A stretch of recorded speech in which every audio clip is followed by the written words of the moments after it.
Hello and welcome to the Tryline podcast. We just hit 500 subscribers on YouTube. I don't know what to say about that. That's just absolutely awesome. Yeah. Any thoughts? How about thanks? Thanks, guys. No, it's crazy. We never thought this would happen. So that gets us right into our first question from Luke. Best thing about doing a podcast? I guess I'll go first. Yep. I think it's just engaging with you guys. Like having a community where everyone loves rugby league and loves to talk about rugby league, and that's what we do pretty much every day, every time we're with each other. So that's probably my favourite thing about it. What's your favourite thing? Yeah, my favourite thing, just talking about footy, coming up, hanging out with you. Yeah. That's probably one of my highlights of the week. It's a pretty low week. Yeah, nah. No, it's just about talking about footy and talking about any kind of sport. That's just what I like to do, and you guys have just been so crazy. 500 subscribers. We got heaps on other platforms. I think we got over 700 on Instagram. Around 14,000 on TikTok, which is just mind-blowing. Unreal. So we just want to say thank you to all yous for all of that support, and we're going to keep trying to tune out some good content, hopefully. Yeah, I hope. Let's start today. Yeah, righto. Alrighty, so we're just going to get into the games then, are we? So first game, we're not going to go in day-to-day, we're just going to go in just kind of random order. Yeah. Alright, first game, Manly, they defeat the Titans 36-0. Now, you've been talking about him for a little while now. You've been saying he's one of your favourite players. How good is Turbo Tommy? In his first game back, just 72 minutes, ended up with a try, couple try assists, and 189 metres. Bro. Was in everything. You just said, I've been talking about him for a while. I've been dreaming about him for longer. I'm in love with the man. Yeah. Mate, I was looking forward to this game for so long. As soon as I heard he was named, I was looking for it, and we sat down and we watched it. Is there a more influential player to their team? Seriously. I don't think so. Like, it was 26-0 at half time. He turned off the gas after that. I think he sat the last 8 minutes, you just said. Yeah.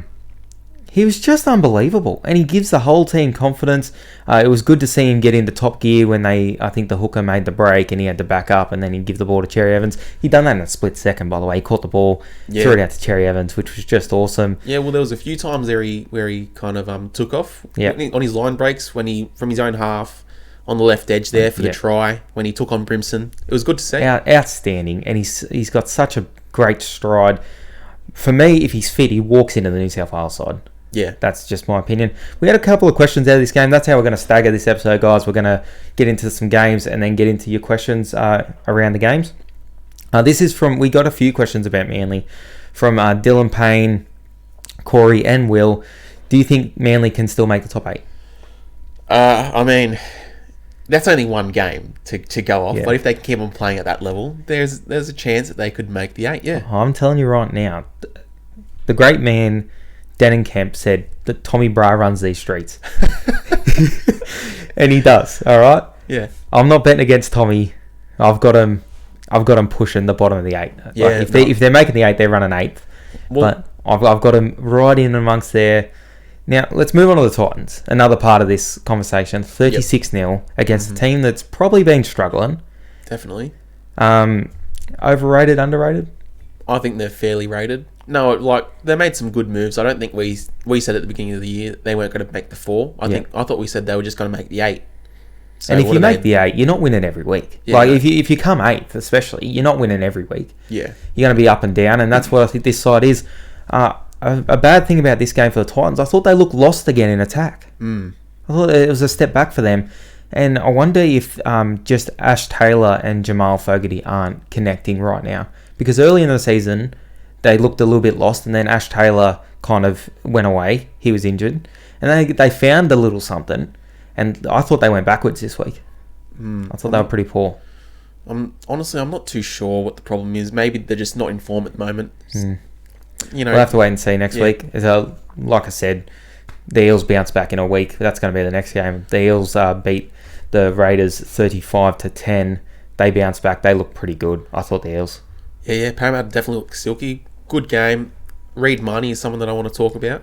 He's killing it at the moment. What did he end up here? End up with a try, a couple of try assists. And he just looks like he's getting better every single year. Maybe even every week. He's just improving. I feel bad for him because, let's be honest, he's not cracking that 9 jersey for Queensland over Harry Grant right now.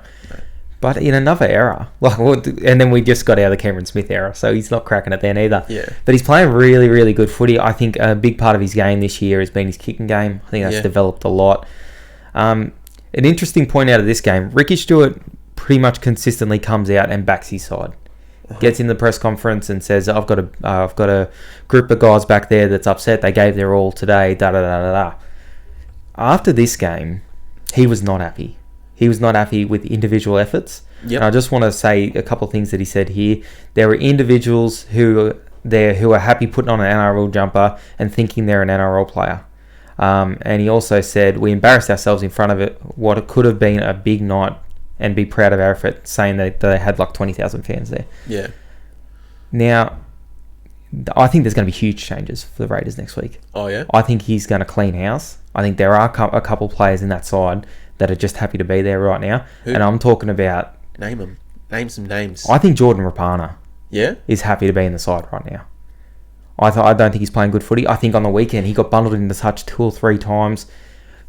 He's an experienced winger. He's played at a high level in the NRL and in rugby union. He knows what it takes.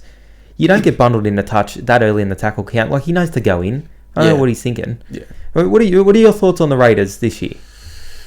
I was pretty high on them at the beginning of the year, but with that loss, they've just dropped out of the 8. So they're sitting at 9th at the moment. First time out of the 8 in a long time. I think it was 2-3 years since 2018. I think it's the first time they've been outside that top 8. I think I heard that somewhere. Mate, well, that's a long time. Yeah. Honestly, I don't know. They've lost a few games that they should have won, like that game against the Warriors where they had a big lead. Then they kind of, I don't know, maybe took the foot off the pedal a little bit. Oh, they just fell apart, didn't they? Well, they ran out of players that game. But even Isaiah Papalli'i, he scored early in the game. That was pretty soft. Yeah. Like, that was just he wanted to score more than they wanted to tackle him, you know? Yeah. He's been one of the buys of the year. Isaiah Papalli'i. Yeah. We got a question about him here from Jack. Should Brad Arthur start Papalli'i over Shaun Lane?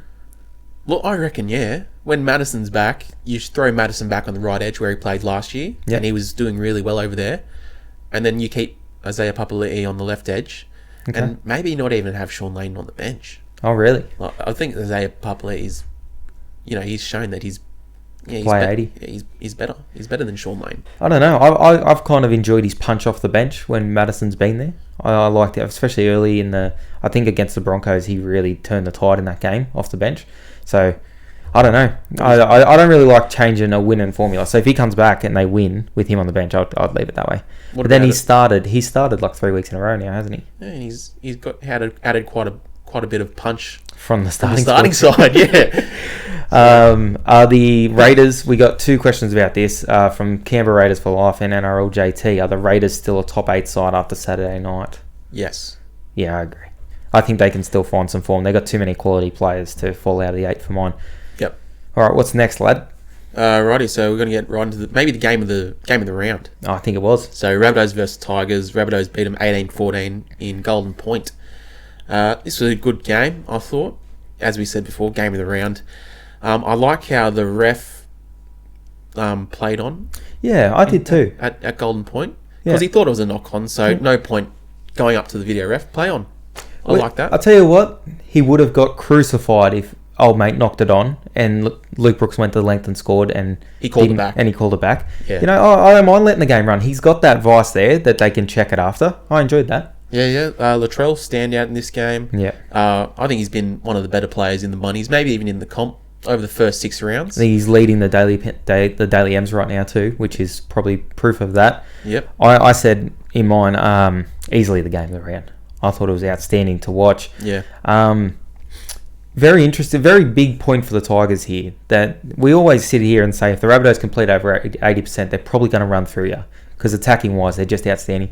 Well, they completed over 80%, and it was 14-all at full time. Well, the Tigers hung in there, and this is a team that played probably one of the worst halves of footy I've seen in a long time last week. Yep. So good on them. We had a lot of questions about this game actually. Collins and Banjo said, "What are your thoughts on Latrell's attempted kick to the face?" That's not good. Wasn't great, was it? No. It's not good at all. I mean, you got some news on that, I think. Yeah. There was a few instances where Latrell was kind of put himself in a silly situation in that game with North Luma. Obviously with Luke Garner, like kicking him in the head, and there was one more. I'm not too sure, but with all those charges, he's facing up to a month on the sideline, so 4 weeks. Seems like him and Cody Walker especially can let their emotions get the better of them sometimes. Like they're just hotheads. And Latrell will be the first. He did kicking out. That was dumb. Yeah. And then I think it was a late shot after he passed the ball. It was an elbow. The elbow. It made contact with North Loomer's head. So that's pretty silly, I think. G'day, mate.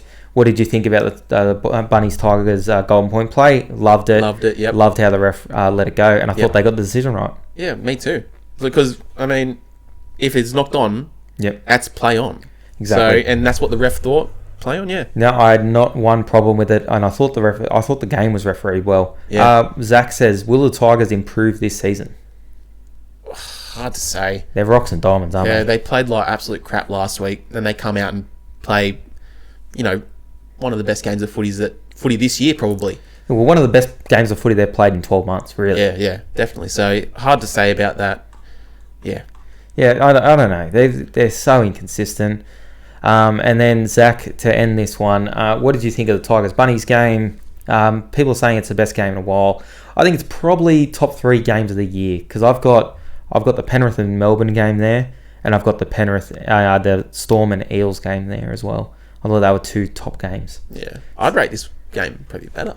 I just like the contest of 2 really good sides. Okay, makes sense. So yeah, well, one more thing after this game. We talked about James Tarmo and what he brings to a side. Yep. You were big on this. As soon as they signed the Tigers in the off, as soon as James Tarmo got signed to the Tigers in the off-season, you were stoked. Yeah. You said he's a winner. He's going to bring a different mentality to that forward pack and probably that team. What he come out and said after the game was exactly why he's at the club. I thought it was outstanding. I'm going to read off what he said. He said, it's never easy coming off a loss and a week like that, and no one was more devastated than ourselves for letting you down last Sunday at Leichhardt Oval.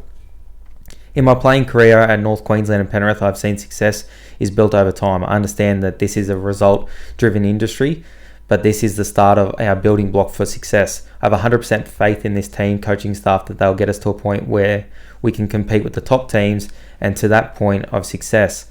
Thank you so much for your support and of this team so far this year.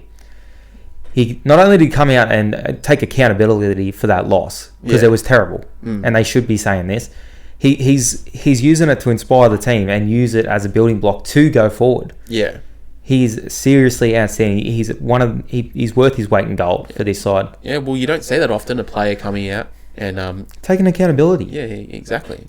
You don't see that very often. Like you saw with the Broncos, was it last year? Yeah, when they were in that terrible run.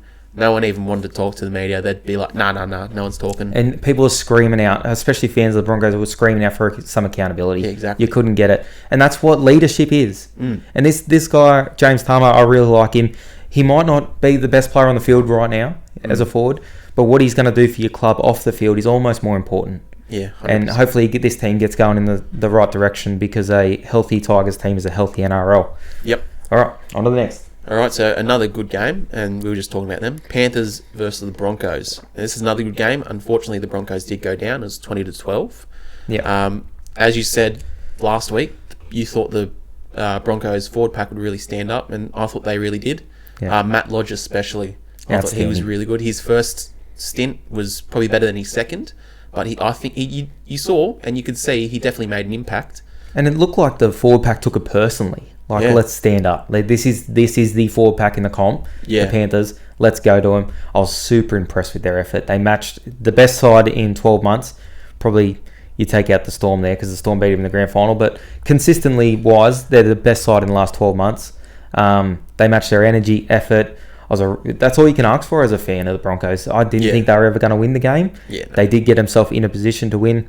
The halves are still a major issue for me.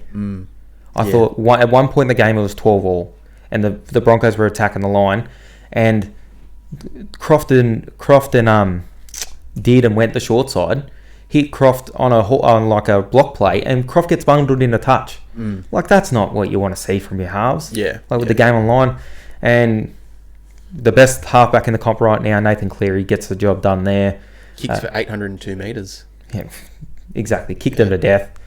I thought they were really good. Braden asks, any concern with the Panthers' performance versus the Broncos? No. Not for me either. No.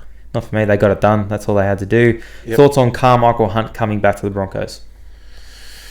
Where would you play him? Well, I think he's coming back to playing the halves. I mean, he's 34 or 35. I think he's one of those. I don't know what kind of value he's going to add to the side. Maybe a bit of leadership, but maybe like a similar role to Benji. So he's coming in to partner Dearden then? Is that what we're saying? Because he's not playing anywhere else. He can't have the speed for fullback now. He doesn't. He can't play fullback. He's got to come in and play in halves. I'd have him play 6 probably. I mean, I liked him when he played for the Broncos in the past, but I don't know what kind of... Maybe off the field he adds a bit of leadership in the locker room. Yeah. He'll probably be respected by all of them, so he's a big voice in the locker room, but I don't know what kind of impact he's going to have on the field. Me neither. I will have to wait and see. I don't mind it, though. I don't know. I like him trying to do something. Yeah, it's all right. Anyway, Storm defeat the Roosters 20 points to 4. It was a close first half. I think it was 0-0 going into half-time. Then second half was just all Storm, I think. I think it was 4-0 at half-time. I think they kicked a couple of penalty goals. That's right, it was 4-0. But the Roosters' online defence was crazy. Yeah, it was good. I thought it was outstanding. I thought they showed a lot of resilience. Defence wins premierships, and they've obviously still got it. They don't have the team out there right now. Yeah, well, they're missing, Jake Friend, Luke Keary, Boyd Cordner. Yeah. That's 3 of the 4 best players. Easy. Like, you got to think about it. Only James Tedesco, he's probably their best player, but then the next best 3, they're missing all those 3. I thought they were pretty good, man. And you just showed attitude-wise they're there. Yeah. Like defensive attitude, and to keep this Storm side, who's pretty red-hot at the moment, to 4-0 at half-time, and they're down to 12 players for 10 minutes of that too. Yeah. A bit of controversy in this one. The high shot on Munster.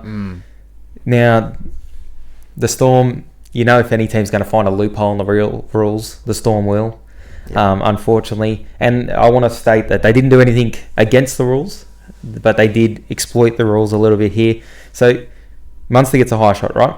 Yep. He goes off. Nelson Asofa Solomona comes on. 26 seconds later, Munster goes back on. Christian Welch comes off. So they used a free interchange, right, to get Nelson on. And then, because Munster wasn't hurt, they cleared him on the sideline. Then he went back on. Christian come off instead. So they actually interchanged their forwards, but they used the free interchange for Munster. Yeah. Munster needed to go for a HIA. It was 3 of them. Pappenhausen, I don't know how Pappenhausen gets back on the field. Yeah, he was knocked out cold. And Harry Grant was knocked out as well. Was he? Yeah. I didn't see that bit. So they're getting looked at for that. Now, I will reiterate, they didn't do anything actually wrong with this interchange, but that just seems shady, doesn't it? That is very shady. No, I don't like it. But they're always going to find an advantage, and every team does it, but the Storm just do it better than everyone else. We didn't get any questions, actually, about this game, so we did get some questions about some other things. So how about we get into that? We have talked about it this week. Ryan asks, is Jake Paul the real deal? No. Anything to add? No. He's versed 2 YouTubers. Yeah. A basketball player that was rushing forward with his hands down. And then a retired, 40-year-old ex-wrestler that just got his... had the quickest knockout in UFC history. Yeah, and he just had a hip replacement. Oh, Jesus. He just got out of surgery, I think they said 15 months ago, and he was doing nothing for 15 months. Look, I'm not in the best shape, but he looked like he's in terrible shape too. Well, he'd have good cardio, surely. Yeah, well, Jesus Christ. No, I don't think he's the real deal anyway, either. I think he should fight a real boxer. Yep. Since you're a Conor McGregor fan, do you think he'll ever get his hands on Jake Paul? No, there he is. Maybe if McGregor is 50 years old. Yeah. I think McGregor would kill him too, if it come to it. But no, you said it yesterday. He's below McGregor. Probably that's his mentality too. McGregor, he won't fight him. Yeah. And who are your top 5 form fullbacks of the year? We don't do top 5. Let's do 3. We'll toss up Pappenhausen. Latrell. You go Latrell. You can't really chuck Ponga and Turbo in there because they've played 3 games between them. So I'll go Pappenhausen, Latrell, and one more. I mean, Dane Laurie's pretty good. Dane Laurie's playing good footy. He's playing pretty good footy. I'll still go Tedesco. I'll throw in Tedesco. I'll go King Gutho. Okay. All right. Cowboys beat the Bulldogs 30-18. Again, I got inundated with messages saying how happy I am. I hated, especially the first half. That's it. You know me. When I watch footy, I could not even. I found myself looking at my phone more than the game. Yeah. I thought a lot of the decisions the Cowboys made were dumb. I thought the Bulldogs couldn't hold the ball. I think if the Bulldogs had held the ball in the first half, they would have probably went on with the game. Yeah. But then I thought the game come alive after the high shot. Really come alive. And then it got fun. The Cowboys, defensively, they upped their intensity. I thought the Bulldogs played better with 12 men. They played better footy with 12 men. They seemed to hold the ball. I guess one less person to drop the ball, I guess. And then the game kind of come alive. The Cowboys end up winning 30-18. What are your thoughts on the game, man? You know, it wasn't the best of games, I'll admit. Val, I thought he had a pretty good game. Yeah. He played well. He ran for over 200 metres. But there's one thing I do not like about the Cowboys, I really don't like. It's more than Cohen Hess. More than Cohen Hess. It's Reece Robson. You said that last week. You're off Reece Robson. Yeah. His options or his decision making late in the set is probably the worst. I don't know if it's planned or if it's by accident, but they seem to. Robson will pass the ball to one of the halves, and the other half will switch the ruck. So he'll give it to Scott Drinkwater on the left, and then he will throw it all the way to the right. That's got to be planned. No, but the defense is right up on Ben Hampton when they do it every single time, and then he just gets tackled or just tips on and he gets tackled. If it is a plan, it's some of the worst things I've ever seen. We've got the two things I've seen from the Cowboys this year is a hit up for Jordan McLean on the fourth tackle and it's switching the ball behind the ruck. And they're both terrible. Scrap them both. We had a lot of questions, obviously, because people know I'm a Cowboys supporter. Lockie says, can the Cowboys get any higher than 14th? No, not for me either. Blake and Matty Smith, Dylan Smith, older brother. Yep. Good bloke. Where to for the Bulldogs now? Look, it's going to be another low year, unfortunately. Sorry, guys. But, there's still again, time. Josh Jackson was out. Josh Jackson's a big part of their side. Yeah, there's still time to prove me wrong. Someone said they don't think they'll win a game. They'll win a game. They'll win games. I think they'll be right. And I think they're going to come out and shock one of the top teams pretty soon. They're just that kind of team. If they can play with that kind of effort they did last year, they've got a much better roster now. I think that's that's the point right there. They need to find whatever they had last year. Yeah. They need to rediscover that. Even though they weren't playing very good footy last year, they always come with energy and effort. Yeah. They just don't have that at the moment. Jaden said, how many weeks will Hetherington get for the high shot? You got that? Yeah, 6 weeks, I reckon. 6 weeks he'll miss, which is unfortunate because, he's added a bit of, spark to that forward pack. Something that they lacked last year as well. It's got to be some carryover points there for Hetherington. I think that's pretty rough. Yeah. And who do the Cowboys sign in 2021 to be a chance of making the 8? Is Andrew Johns available? He'd probably do a job. He'd probably get us to the 8. No, anyone realistically? I think not off the top of my head. I don't know if we need a lot. I think Mumbai would help. I think he's an experienced player for our centre. You reckon playing in the centres? Yeah, I think he would shore us up a little bit there. Well, you all saw what happened when you bought a centre from the Tigers last time. I don't know. I think Mumbai on the right money could help the club, personally. How much? Half of what he's on. 500. Is he on a mil? Oh, yeah, I think he's on 8. Okay. He's on 8. I was going to say. A mil for a utility. All right. Knights 26, Sharks 22. I didn't get to see much of this game because I was at work, unfortunately. I got to pay the bills somehow. You watched a lot of this game. Yeah. Thoughts? Kalen Ponga. He's a good man, isn't he? He's the man. He was sick. Ends up with 2. They said he had a virus. Yeah. And he comes out 2 tries, 2 try assists, 172 metres, and was a part of everything. Well, he's the Queensland fullback. Yeah. Well, that was my next point. Yeah. So there was talks about AJ Brimson or who was the AJ Brimson Ponga. Ponga, yeah, that's right. AJ Brimson or Ponga. And I think Ponga's just come out and shown everyone why he's the clear number one option. Well, the conversation stops, doesn't it? That's it. No more. If Ponga's fit, Ponga's the number one. Yeah. Yeah. The Sharks lose another close one. It's kind of been the story of their year. And by looking, I think they were up with 3 minutes to go or something.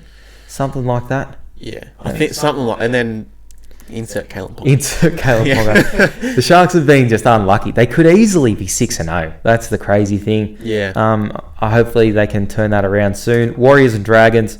The Warriors just completed something crazy. I think they were 100% yesterday. I think the NRL took one set off them, which is unfortunate. So they end up completing 40 or 41, I think it was. Yep. They didn't give the Dragons anything, right? Mm-hmm. No errors, like nothing to work with. And the Dragons lost by 6 points. For me, this is not a negative for the Dragons. No, well, look, if a team's going to complete it almost 100%, I mean, how are you going to win? Well, give them 100%. The one they didn't get was they touched it off a short dropout. So really, when they had the ball, they completed it at 100%. Yeah. Right? They give the Dragons nothing, and they won by 6 points. Yeah. So good on the Dragons for even staying in the game. Yeah, definitely. I thought a lot of calls went against the Dragons in this one, and I never say that. I'm one to not go against the refs too much.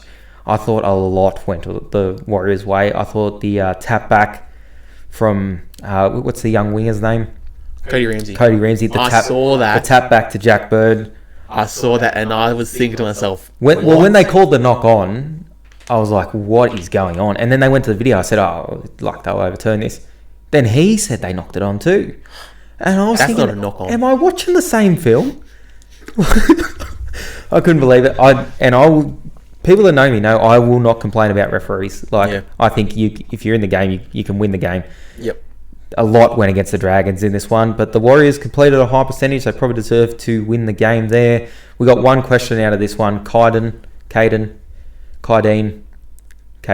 One of them. Yep. Do you think the Dragons will re-sign Matt Dufty? I want to change this to, do you think the Dragons should re-sign Matt Dufty? Look, I don't think they should, but they will. Yeah, I think they will too. Because he's the worst fullback defensively. He's good attacking. Like he's what's that word when they're backing up? Well, it's support play. Support play. Yeah. That's right. He's good at that. I mean, he's got a nice long ball. Can break a tackle. Can break the line open when there's some tired forwards around. He's a massive fan favourite. He's a massive fan favourite. But we've got the same opinion on this. I think defensively he gets found out far too often. 100%. Even on the weekend, all he had to do was knock that ball dead or ground it. He couldn't do either. And that just can't happen. And positionally, he's always out of place. He'll get there just a little bit too late. I don't think no. Does what he do in attack? Does what he gets done in attack make up for what he lacks in defence? No.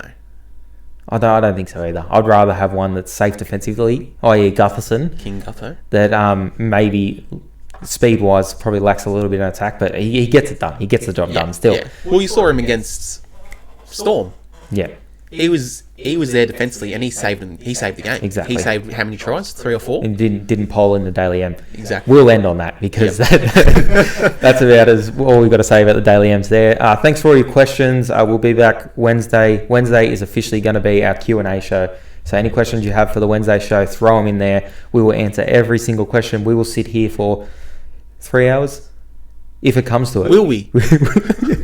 Yes, we will. It's the first time hearing of it. All right, have a good week, guys.